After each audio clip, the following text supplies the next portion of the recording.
ایک دفعہ کا ذکر ہے کہ ایک چور چوری کرنے کے لیے کسی بستی میں گیا. وہاں پہ ایک گھر دیکھا جہاں پہ خاموشی تھی، سناٹا تھا، گھر کے دروازے بالکل بند تھے. اس نے سوچا کہ دروازے بھی سارے بند ہیں، تو ایک روشن دان کھلا ہوا نظر آیا.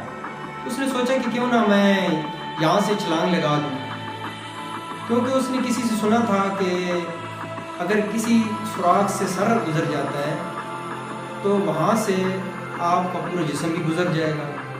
خیر اس نے ارادہ کر لیا. جیسے ہی وہ روشن دان پہ چڑھا اور اندر گھسنے کی جب کوشش کی تو اندر اندھیرا تھا بالکل، تو وہ فوراً روشن دان کے ساتھ ہی اندر آ گیا. جب گھر والے اچانک ایک آواز آئی تو گھر والے اچانک جاگ گئے. جب انہوں نے لائٹ آن کی تو دیکھا تو 5 آدمیوں میں سے ایک چھٹا آدمی بھی آ گیا تھا. انہوں نے کہا بھائی آپ خیریت سے آئے، روشن دان کے ساتھ ہی آپ آ گئے اور یہاں سے کود گئے، خیریت ہے؟ اس نے کہا کہ میں چور ہوں، چوری کرنے آیا تھا، لیکن روشن دان بھی ساتھ میرے آ گیا ہے، مجھے کوئی سمجھ نہیں آئی. خیر انہوں نے گھر والوں نے اس کو صحیح مارا. اس کے بعد انہوں نے سوچا کہ کیوں نہ پولیس کے حوالے کیا جائے. جب پولیس کے حوالے کیا گیا تو پولیس والوں نے FIR کاٹنے سے معذرت کر دی. اس نے کہا کہ جب ایک بندے نے چوری نہیں کی تو آپ لوگ کیوں اس کی FIR کاٹ رہے ہیں؟ اس کے پاس تو کچھ بھی نہیں ہے، نہ نکلے گا اس کے پاس، تو بہتر یہی اپنا ٹائم نہ ضائع کریں اور اس کو معاف کر دیں. خیر گھر والوں نے سب نے ارادہ کیا کہ اس کو معاف کر دیتے ہیں. انہوں نے اس کو آزاد کر دیا کہ جاؤ ابھی آپ ہماری طرف سے آزاد ہو. اگلے دن وہی چور دوبارہ تھانے میں آ گیا اور اس نے اس گھر کے خلاف FIR لکھا دی. اس نے کہا ہے کہ میں جب روشن دان سے آیا تھا تو روشن دان میرے ساتھ ہی نیچے آ گیا. اگر میری ٹانگ ٹوٹ جاتی تو کون ذمہ دار تھا؟ اگر میرا بازو ٹوٹ جاتا، سر ٹوٹ جاتا تو کون ذمہ دار تھا؟ اس لیے میں ان کے خلاف FIR لکھاتا ہوں. خیر اگلے دن وہ گھر والوں کو بلایا گیا، تھانے دار نے بلایا کہ بھائی آپ آ جائیں، آپ کے خلاف FIR ہے، آپ لوگوں نے روشن دان کیوں نہیں ٹھیک لگایا؟ اگر ایک چور زخمی ہو جاتا، ٹانگ ٹوٹ جاتی تو کون ذمہ دار تھا؟ خیر انہوں نے معذرت کی کہ بھائی ہمیں معاف کرو، ہم نے روشن دان نہیں لگایا تھا، روشن دان تو ایک مستری نے لگایا تھا. خیر اگلے دن پیشی پہ مستری آیا.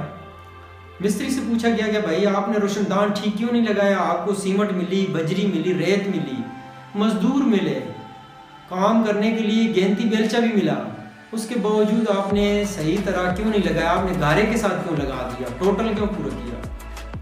خیر اس نے کہا ہے کہ میں جب میرا مسالہ بنا تو میرا ٹائم تقریباً بہت کم رہ گیا تھا چھٹی کرنے میں.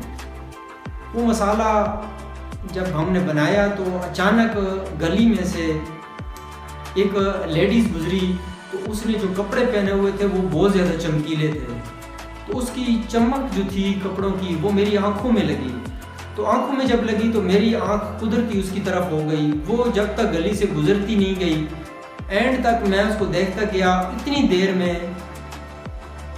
تو خیر اس نے دیکھا آخر تک، اینڈ تک دیکھا، تو جب وہ گزر گئی تو 2-4 منٹ گزر چکے تھے، اتنی دیر میں مسالہ خشک ہو گیا. تو اس لیے میرے پاس وہ مسالہ بنانے کے لیے نہ ٹائم تھا، نہ مسالہ تھا اور قسم کا. خیر میں نے گارے کے ساتھ اس کو لگا دیا. قصور میرا نہیں ہے، قصور اس لیڈیز کا ہے جس نے اتنے زیادہ چمکیلے کپڑے پہنے ہوئے تھے.